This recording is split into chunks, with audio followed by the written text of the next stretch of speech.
السلام علیکم. ہمارے چینل کہانی پلس کو سبسکرائب کریں اور بیل آئیکن کے بٹن پہ کلک کریں تاکہ آپ کو ہماری ہر نوٹیفیکیشن ملے سب سے پہلے. شکریہ.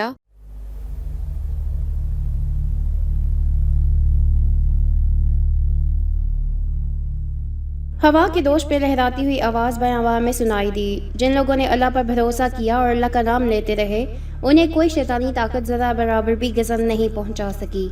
بے شک اللہ ہر چیز پر قادر ہے. اللہ کی کرم نوازی کا ایک چشم دید ناقابل فراموش واقعہ جسے سن کر آپ کا ایمان یقیناً تازہ ہو جائے گا. تو آئیے شروع کرتے ہیں. گہری کوہر کی وجہ سے راستہ دیکھنا تقریباً ناممکن ہو گیا تھا. اس وین میں مجھ سمیت کل 8 افراد سوار تھے. ہم سب کا تعلق ایک نجی ٹی وی چینل سے تھا اور اس وقت ہم ایک دستاویزی فلم کی تیاری کے سلسلے میں شمالی پہاڑوں کی سمت جا رہے تھے. 2 گھنٹے قبل تک مطلع کافی حد تک صاف تھا، لیکن جوں ہم آگے کی طرف بڑھ رہے تھے ماحول دھند آلود ہوتا جا رہا تھا. ہمارا ڈرائیور کافی ہوشیار تھا اور گزشتہ کئی سالوں سے ہمارے ساتھ کام کر رہا تھا. اس وقت دھند اتنی گہری ہو گئی تھی کہ ڈرائیور کو وین کی رفتار بھی کم کرنی پڑی اور اس وقت ہم تقریباً رینگتے ہوئے آگے بڑھ رہے تھے. وین کی ہیڈ لائٹس روشن تھیں، لیکن اس کے باوجود 2-3 فٹ سے زیادہ آگے دیکھنا ممکن نہیں تھا. عموماً اس طرح کے موسم میں پہاڑی علاقوں میں ڈرائیونگ خطرناک صورتحال اختیار کر لیتی ہے. ابھی تک ہماری خوش قسمتی یہ تھی کہ ہر راستہ تقریباً سیدھا اور محفوظ تھا، اس لیے ہم بھی سست رفتاری سے آگے بڑھ رہے تھے. شروع میں ہم سب آپس میں گپ شپ کر رہے تھے، لیکن اب اس خطرناک صورتحال میں ہم بھی دم سادھے بیٹھے تھے کہ مبادا ہماری گفتگو سے کہیں ڈرائیور کی ڈرائیونگ میں خلل نہ پڑے. اگر ہم اسی رفتار سے آگے بڑھتے رہے تو منزل تک پہنچتے پہنچتے ہماری جگہ ہڈیوں کے ڈھانچے بیٹھے ہوں گے. دفتن عثمان نے جھک کر میرے کان میں سرگوشی کرتے ہوئے کہا. عثمان ہماری ٹیم کا سب سے باتونی شخص تھا اور تقریباً ہر وقت اس کی زبان میں کھجلی رہتی تھی. اس وقت بھی وہ ہر تھوڑی دیر بعد کچھ نہ کچھ بولے جا رہا تھا. غنیمت تھا کہ وہ سرگوشی میں ہی بات کر رہا تھا، ورنہ مشہور تھا کہ وہ بغیر ٹیلی فون کا استعمال کیے پورے شہر میں کسی تک بھی اپنی آواز پہنچا سکتا ہے. اگر تم خاموش نہیں بیٹھے تو منزل تک پہنچنے سے پہلے ہی یہیں کہیں بھی یہ کام ہو سکتا ہے. فرق صرف اتنا ہوگا کہ ہمارے ڈھانچے کسی کو ثابت حالت میں نہیں ملیں گے. میں نے جواباً اس کے کان میں سرگوشی کرتے ہوئے کہا تو عثمان اپنی سیٹ میں دبک گیا. تم لوگ اگر خاموش نہیں بیٹھ سکتے تو کم از کم اس طرح کی منحوس باتیں تو مت کرو. قبولیت کا بھی کوئی وقت ہوتا ہے. پچھلی سیٹ سے اینی کی دھیمی مگر سخت آواز آئی تو میں اور عثمان ایک دوسرے کی طرف دیکھ کر مسکرا دیے. اچانک وین کو ایک زوردار دھچکا لگا اور میرا سر سیٹ سے ٹکراتے بچا. ساتھ ہی پتھروں کے لڑکنے کی آواز آئی اور وین کچھ دیر ڈگمگانے کے بعد رک گئی. ڈرائیور نے چلتے چلتے اچانک ہی پوری قوت سے بریک لگا دیے تھے. وہ تو غنیمت تھا کہ وین کی رفتار کم تھی، ورنہ تیز رفتاری میں اس طرح بریک لگانے سے کوئی حادثہ بھی پیش آ سکتا تھا. سب لوگ اپنی اپنی جگہ بیٹھے رہیں، کوئی بھی اپنی جگہ سے نہ اٹھے. ڈرائیور کریم بخش کی ٹھہری ہوئی آواز وین میں گونجی. ہم میں سے جو لوگ اپنی سیٹ سے اٹھنے کا ارادہ کر رہے تھے دوبارہ اپنی سیٹوں پہ جم گئے. کیا ہوا کریم بخش، سب ٹھیک تو ہے؟ سالار صاحب نے ڈرتے ڈرتے سوال کیا. کریم بخش نے کوئی جواب دیے بغیر ریورس گیئر لگایا اور ایکسیلیٹر دبانے لگا. وین کا انجن گدرانے لگا، لیکن وین پیچھے نہیں جا رہی تھی. ہمیں صاف محسوس ہو رہا تھا کہ وین کے پہیے گھوم رہے تھے، مگر شاید وین کے پہیے کسی گڑھے یا نرم مٹی میں پھنس گئے تھے، اس لیے وین پیچھے نہیں جا رہی تھی. کریم بخش نے ایکسیلیٹر سے پاؤں ہٹا کر کچھ دیر توقف کیا، پھر اچانک جھٹکے سے دوبارہ ایکسیلیٹر دبایا. وین ایک جھٹکے سے اچھلی اور تیزی سے پیچھے کی طرف جانے لگی. کچھ گز پیچھے جانے کے بعد ہی کریم بخش نے وین روک لی. اب آپ لوگ وین سے نیچے اتر سکتے ہیں، اس نے جیسے اعلان کیا اور وین کا انجن بند کر دیا. ہم سب بھی ایک ایک کر کے وین سے نیچے اتر آئے. کچھ بتاؤ تو صحیح کریم بخش، ہوا کیا ہے؟ سالار صاحب نے جھنجھلا کر کہا. آپ خود دیکھ لیں، کریم بخش نے اطمینان سے جواب دیا. آگے راستہ اچانک گھوم جاتا ہے اور سامنے گہری کھائی ہے. دھند کی وجہ سے موڑ نظر نہیں آیا. اگر میں فوری طور پر بریک نہ لگاتا تو گاڑی کھائی میں جا گرتی. اس کی بات سن کر ہم سب کی آنکھیں حیرت اور خوف سے پھیل گئیں. ہم سب نے ڈرتے ڈرتے آگے بڑھ کر دیکھا. واقعی کریم بخش سچ کہہ رہا تھا. یہ بالکل انگریزی حروف وی کی شکل کا موڑ تھا اور دور سے بالکل اندازہ نہیں ہوتا تھا کہ یہاں کوئی موڑ ہے. یقیناً وین کے اگلے دونوں پہیے سڑک کے کنارے سے نکل کر پتھر پر لڑک گئے تھے. یہ کریم بخش کا ہی کمال تھا کہ وہ جو بنا کوئی خوف و ہراس پھیلائے ہمیں اس خطرناک صورتحال سے باہر نکال لایا تھا. فی الحال اتنی گہری کوہر میں ہم آگے نہیں بڑھ سکتے.